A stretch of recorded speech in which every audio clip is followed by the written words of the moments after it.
오늘 함께 나눌 본문 말씀은 골로새서 3장 1절에서 4절까지 말씀입니다. 다 찾으신 줄 알고 제가 봉독하도록 하겠습니다. 그러므로 너희가 그리스도와 함께 다시 살리심을 받았으면 위의 것을 찾으라. 거기는 그리스도께서 하나님 우편에 앉아 계시느니라. 위의 것을 생각하고 땅의 것을 생각하지 말라. 이는 너희가 죽었고 너희 생명이 그리스도와 함께 하나님 안에 감추어졌습니다. 우리 생명이신 그리스도께서 나타나실 그때에 너희도 그와 함께 영광 중에 나타나리라. 아멘. 여러분, 여러분의 인생은 몇 번째 인생입니까? 제 질문이 조금 이상한가요? 내 인생? 몇 번째? 인생 한 번 사는 것 아닌가요? 그렇죠. 우리나라 인생은 한 번뿐인 인생입니다. 누구나 한 번 태어나서 한 번 죽는 것이 우리의 인생입니다. 그런데 우리 모두가 제2의 인생을 살고 있다면 여러분 믿으시겠습니까? 아니, 인정하시겠습니까? 모든 그리스도인은 제2의 인생을 이미 살고 있습니다. 오늘 본문이 그것을 말해줍니다. 그리고 제2의 인생을 사는 그리스도인이 어떻게 살아가야 하는지 말해줍니다. 오늘은 제2의 인생이라는 제목으로 함께 말씀을 나누고자 합니다. 제2의 인생입니다. 1절 상반절을 보면 너희가 그리스도와 함께 다시 살리심을 받았으면 위의 것을 찾으라라고 말합니다. 여기서 그리스도와 함께 다시 살리심을 받았다라는 말은 골로새서 2장 12절의 말씀, 그러니까 곧 성도가 그리스도와 함께 장사되고 함께 다시 일으킴을 받았다는 말씀에 기초한 것입니다. 우리가 침례를 받는 것도 이것을 의미합니다. 예수 그리스도를 우리의 주님으로 받아들인 후에 우리가 많은 성도님들 앞에서 그거를 증명하는 것입니다. 내가 예수 그리스도와 함께 십자가에 못 박히고 그리스도와 함께 부활한 것입니다. 로마서 6장 3절 4절입니다. 무릇 그리스도 예수와 합하여 침례를 받은 우리는 그의 죽으심과 합하여 침례를 받은 줄을 알지 못하느냐. 그러므로 우리는 그의 죽으심과 합하여 침례를 받음으로 그와 함께 장사되었나니 이는 아버지의 영광으로 말미암아 그리스도를 죽은 자 가운데서 살리심과 같이 우리도 또한 새 생명 가운데서 행하게 하려 함이라. 이 사건은 그리스도인으로서 굉장히 중요한 사건입니다. 침례는 단순히 교회의 일원이 되기 위한 그런 행위, 그런 절차가 아닙니다. 한 사람이 영적으로 죽었다가 다시 살아난다는 그런 엄청난 사건이기 때문입니다. 새롭게 태어나고 새로운 인생이 시작되는 매우 중요한 사건이라는 말입니다. 그리고 이미 많은 분이 이런 경험을 다 하셨을 것입니다. 우리는 이미 제2의 인생을 살고 있다는 말입니다. 그런데 우리의 모습은 혹은 가끔 아무런 변화도 없이 이렇게 흘러가는 모습은 왜 그럴까요? 아직 철저하게 우리가 다시 죽었다가 살아난 경험을 하지 못했기 때문입니다. 침례를 받았음에도 불구하고 아직 땅에 속한 것들, 이런 것들, 그런 땅에 속한 것들을 죽는 그 아픔을 진정으로 느끼지 못했기 때문입니다. 성령이 살아나는 감격도 없고 침례 받기 전이나 받은 후에나 내 삶에 별다른 변화가 없는 겁니다. 여러분 한번 생각해 보십시오. 혹은 어떠한 사람이 세상에서 얻은 불치병이나 아니면 큰 사고를 당해 죽음 직전에 있던 자가 한번 극적으로 살아났다고 한번 생각해 보십시오. 그 사람의 인생이 어떻겠습니까? 그 남은 인생을 어떻게 살겠습니까? 분명 그 사람은 이전과는 전혀 다른 모습으로 살아갈 것입니다. 크리스마스 하면 생각나는 인물 중에 크리스마스 캐럴이라는 그런 작품에 나오는 아주 구두쇠인 스크루지, 다 아시죠? 스크루지가 크리스마스 전날 밤 유령을 만나 자신의 과거부터 자신의 모습을 보고 미래까지 보게 됩니다. 근데 이제 악몽 같거든요. 그 모습을 보고 스크루지는 지난날을 돌아오며 완전 새로운 사람이 되어서 살아갑니다. 모두 한번 크게 죽음을 경험한 후 진정한 삶을 살아간다는 공통점이 있습니다. 우리의 인생이 그렇습니다. 우리도 이미 그리스도와 함께 죽음으로 그리고 다시 살아남으로 제2의 인생을 사는 사람들입니다. 여러분, 이것을 그냥 가볍게 여기지 마시기 바랍니다. 정말 새로운 인생을 얻은 사람처럼 살아가시기를 바랍니다. 우리가 주일날 말씀 전에 갈라디아서 2장 20절의 말씀을 함께 읽고 시작하지 않습니까? 내가 그리스도와 함께 십자가에 못 박혔나니 그런즉 내가 사는 것이 아니요 오직 내 안에 그리스도께서 사시는 것이라. 이제 내가 육체 가운데 사는 것은 나를 사랑하사 나를 위하여 자기 자신을 버리신 하나님의 아들을 믿는 믿음 안에서 사는 것이라. 사랑하는 성도 여러분, 우리는 이미 십자가에서 한번 죽은 인생입니다. 이제 내가 사는 것이 아니라고 하지 않습니까? 오직 내 안에 예수 그리스도와 함께 다시 사는 인생을 사시기 바랍니다. 이에 걸맞는 부끄럽지 않은 믿음을 가지고 그 믿음을 당당히 드러내면서 사시는 성도님들이 되시기를 주님의 이름으로 축복합니다. 고린도서 3장부터는 거룩한 삶에 대한 그런 실천적 권면을 주고 있습니다. 기본 원칙으로 위의 것을 추구하라고 권면합니다. 제2의 인생을 사는 그리스도인이 위의 것을 추구해야 하는 이유는 그곳에 주님이 계시기 때문입니다. 1절 하반절을 보면 위의 것을 찾으라 거기는 그리스도께서 하나님 우편에 앉아 계시느니라 라고 말합니다. 이 말씀은 부활하신 예수 그리스도께서 하늘과 같은 영광과 그 권세를 가지고 있다는 것을 말합니다. 제2의 인생을 사는 모든 그리스도인이 위의 것을 추구해야 하는 이유가 여기에 있습니다. 우리는 하늘을 바라보며 하늘의 것을 추구해야 하는 이유는 단순히 하늘의 것이 땅보다 그런 차원이 높아서 그런 것을 말하는 것이 아닙니다. 그곳에 바로 주님이 계시기 때문입니다. 바로 이 점이 기독교와 다른 세상의 어떤 종교와 다른 점입니다. 세상의 다른 종교들은 어떻습니까? 겉으로 보기에는 똑같아 보일 수 있습니다. 비슷한 종교처럼 보일 수 있어요. 사실은 엄청나게 다른데 말이죠.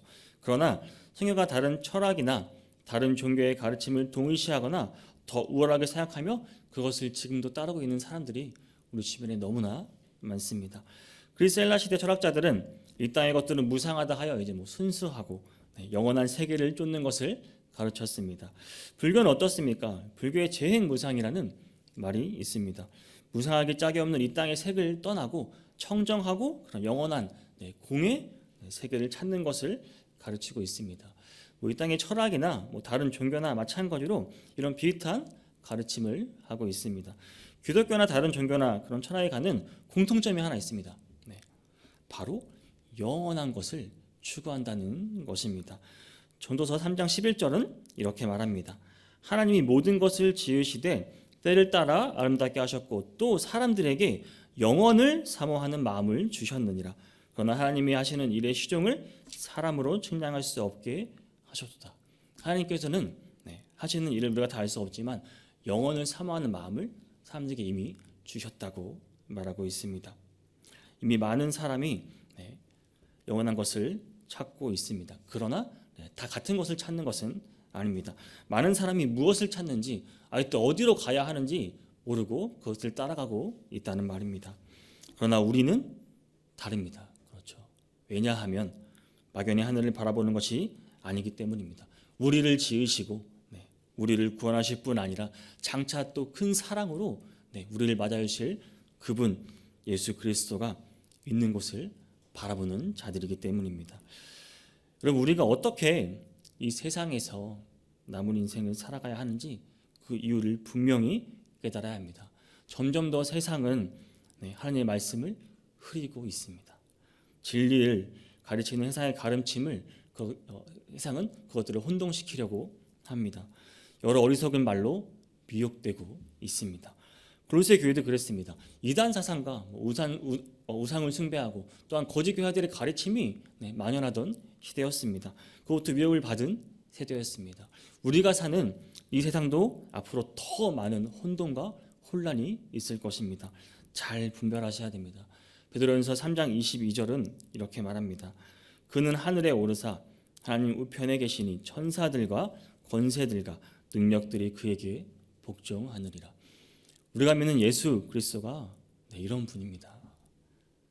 다른 어떤 것에서 흔들리지 않는 이 믿음을 지키며 제2의 인생을 살아가시기를 바랍니다. 그리고 바울은 2절에서 위의 것을 생각하고 땅의 것을 생각하지 말라라고 권면합니다. 이것은 명령형으로 써진 명령입니다. 다시 말하면 땅의 것이 아닌 하늘의 것을 생각하고 찾는 것을 해도 좋고 안 해도 좋고 이게 아니라 하라는 것입니다. 이런 것이 아니라 제2의 인생을 사는 그리스도인이라면 마땅히 언제나 그렇게 해야 한다고 명령하며 권면하고 있습니다. 바울의 권면은 몹시 부담스러울 수 있습니다. 그렇죠. 이게 말이 그렇죠 쉽습니까? 이게 그렇죠. 육신의 몸으로 이 땅에 살아가면서 땅에 사는 우리가 이 땅의 것이 아닌 하늘의 것, 위의 것을 생각하고 찬다는 것은 그리 쉽지만은 않은 일이기 때문입니다. 바울도 이러한 부담과 중압감을 주려고 골로새 교인들에게 이러한 권면은 하는 것이 아닙니다. 이미 바울은 1절에서 이야기를 했습니다. 너희가 그리스도와 함께 살리심을 받았으면 이라고 말을 합니다. 너희가 이미 예수 그리스도와 함께 죽고 살리심을 받았으면 너희가 그런 존재들이기 때문에 이제 더 이상 이 땅에 속한 존재가 아니라는 것입니다. 하늘에 속한 존재가 되어야 한다는 말입니다. 너희의 본성도, 너희의 욕망, 그 동기, 모든 삶의 목적과 모든 삶의 가치관, 세계관이 모든 것들이 완전히 새롭게 변화된 사람들이기 때문입니다. 요한복음 1장 12절, 13절은 이렇게 말합니다. 영접하는 자, 곧 그 이름을 믿는 자들에게는 하나님의 자녀가 되는 권세를 주셨으니 이는 혈통으로나 육정으로나 사람의 뜻으로 나지 아니하고 오직 하나님께로부터 난 자들이니라. 따라서 바울은 이러한 명령은 새로운 명령이 아니라 새롭게 변화된 그런 본성에 맞도록 살아가야 한다는 너무나도 당연한 권면인 것입니다. 우리의 기쁨과 우리의 즐거움이 여기에 있어야 합니다. 만약 이러한 바울의 명령이 부담스럽거나 나에게 꺼리낌이 있다면 우리의 변화가 아직 철저하게 변하지 못했다는 말입니다. 우리 자신을 먼저 돌아보아야 할 때를 느끼시기 바랍니다. 사랑하는 성도 여러분, 우리는 죄에서 구원하여 영원한 생명으로 인도해 주신 주님을 찾고 주님을 계신 곳을 바라보는 것, 너무나도 당연한 일 아닙니까? 우리가 예수 그리스도를 믿고 침례를 받았는데도 땅의 것에 미련을 두고 있다면 아직 이 땅의 것을 철저히 죽이지 못했다는 말입니다. 우리는 더욱더 겸손하게 그 십자가 앞에 무릎을 꿇으며 나아가야 합니다. 우리에게 더 깊고 더 깊은 은혜가 필요합니다. 오직 성령의 능력으로 이 땅의 것을 십자가에 못 박고 예수 그리스도와 함께 새롭게 거듭나는 변화를 통해 날마다 매일 새롭게 위의 것을 찾으며 주님이 계신 곳에 소망을 두고 힘차게 달려가시는 성도님들 되시기를 축복합니다. 3절 그리고 4절을 보겠습니다. 이는 너희가 죽었고 너희 생명이 그리스도와 함께 하나님 안에 감추어졌습니다. 우리 생명이신 그리스도께서 나타나실 그때에 너희도 그와 함께 영광 중에 나타나리라. 무엇을 말하고 있습니까? 결국 주님이 계신 곳에 그 소망을 두고 우리가 참고 기다리는 그리스도인에게 결국 궁극적으로 영광이 있다고 말합니다. 과거, 현재, 미래의 상태를 모두 말해줍니다. 그리스도인은 과거에 예수 그리스도와 함께 죽었다가 살아난 후에 이제 현재 그 생명이 하나님 안에 감추어져 있다가 장차 이제 예수 그리스도와 함께 나타날 때라는 것입니다. 그때 영광 중에 나타난다라고 말하는 것입니다. 3절에서 너희 생명이 그리스도와 함께 하나님 안에 감추어졌음이라는 말은 우리의 현재 상태를 말합니다. 감추어졌다. 이 말은 숨겨짐으로써 보호된 상태를 말합니다. 그리스도와 함께 새로 거듭나 제2의 인생을 시작한 그 믿음으로 거듭난 우리가 이 상태 현재 하나님께서 우리를 보호하여 주시고 감추어 주시다가 장차 그때가 되었을 때 그때에 예수 그리스도께서 영광 중에 나타나게 될 때 우리도 함께 드러나서 그 영광에 함께 참여한다는 그 말입니다. 그렇다면 오늘날 우리는 어떻게 살아가야 한다는 말입니까? 그때를 기다려야 한다는 말입니다. 진정한 영광을 얻기 위하여 마땅히 참고 이 땅을 기다려야 한다는 말입니다.